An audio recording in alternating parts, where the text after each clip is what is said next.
Hi viewers, welcome to my channel మనీదాస్ kitchen recipe.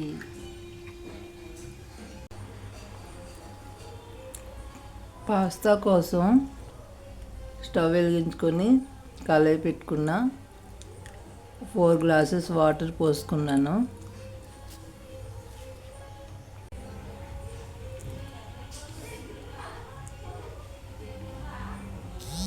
టేస్టీకి సరిపడా ఉప్పు వేసుకున్నాను. మీకు ఎంత కావాలంటే అంత వేసుకోవచ్చు. చిన్న గ్లాసు సగము ఆయిల్ వేసుకుంటున్నాను.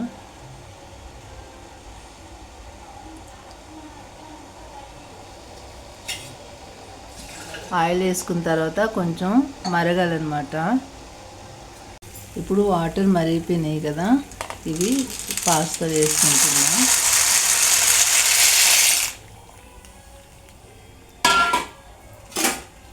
ఇవి వేస్తూ అప్పుడప్పుడు ఇలాగా కలుపుతూ ఉండాలి మధ్య మధ్యలో. ఇప్పుడు ఉడికిపోయినాయి, దీంట్లోకి తీసుకుంటున్నాను. జాలీలోకి వాటర్ అంతా వచ్చేస్తుంది అన్నమాట.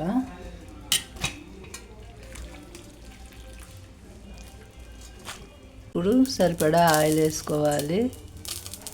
నేను ఈ చిన్న గ్లాస్తో వేసుకున్నాను. ఇప్పుడు ఆనియన్ వేసుకుంటున్నాను. ఇవి పచ్చిమిర్చి చిన్న కట్ చేసుకుని వేసుకోవాలా. ఇవి క్యారెట్స్ అన్నమాట, చిన్న కట్ చేసుకోవాలి. ఇవి టమాటా చిన్న కట్ చేసుకుని వేసుకోవాలి.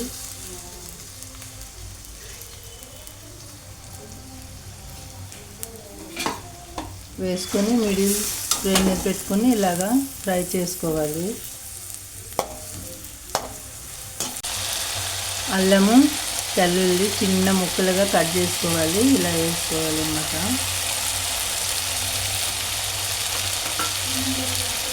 ఇలా కలుపుతూ ఉండాలి.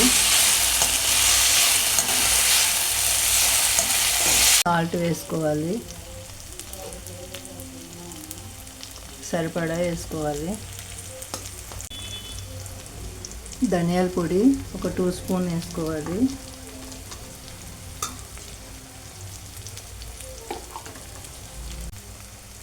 కారం సరిపడంత వేసుకోవాలి. పసుపు సరిపడా వేసుకోవాలి.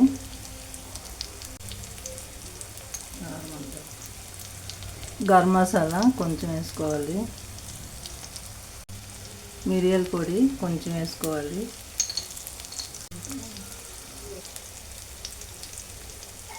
సోయా సాసు కొంచెం వేసుకోవాలి, 1 స్పూన్కి. టమాటా సాసు స్పూన్ వేసుకోవాలి. అంతా మిక్స్ చేసి కలుపుకోవాలి శుభ్రంగా. ఇప్పుడు పాస్తాని వేసేసుకోవాలి.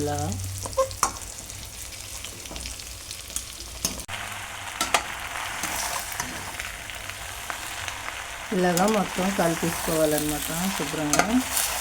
చిన్న ఫ్లేమ్ మీద పెట్టుకొని కలుపుకోవాలి. ఇప్పుడు కొంచెం కొత్తిమీర గార్నిష్ చేసుకోవాలి.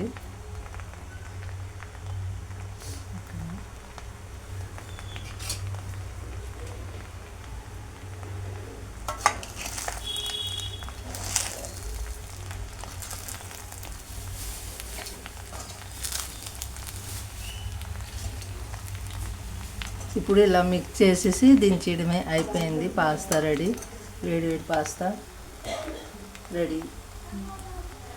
మార్నింగ్ బ్రేక్ఫాస్ట్ రెడీ అయిపోయింది. సరే, ఈ రెసిపీ నచ్చినట్లయితే ఒక లైక్ అండ్ సబ్స్క్రైబ్ చేసి షేర్ చేయండి. మీరు కూడా ఇలా ట్రై చేసి చూడండి. థ్యాంక్ యూ అండి.